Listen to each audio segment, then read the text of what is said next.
Can you win this rook? White is winning here, but you must find the best moves, and first off, you need to understand that you cannot lose either of your bishops. If you lose even one of your bishops, even if you get black's rook in the process, you cannot force a checkmate, and so it is always going to be a draw. With this in mind, the first move here is not too hard to find, that being bishop to d8, skewering black, and they have two options of where to move it, those being to g4 and over to h5. h5 is the worst of the two options. I'll take a look at king to g4 in a second. With this move, now you do not want to trade immediately. Why? Well, we get that situation. You capture, black takes back. At the end of the day here, you only have one bishop. That is not enough to force a checkmate.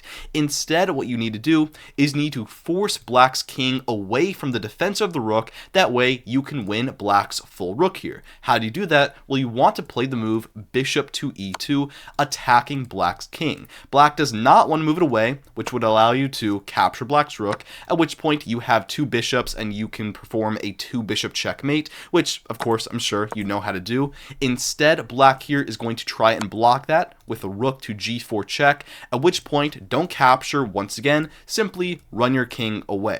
Black's rook is now pinned and they cannot move their king closer, meaning they are forced to move away. You capture, at which point you are in a completely winning position. Now, going back here, king h5 does not work, but what about king to g4? This is a little bit more challenging, but a lot of the ideas are going to be the exact same. Here, you once again want to play bishop to e2 check.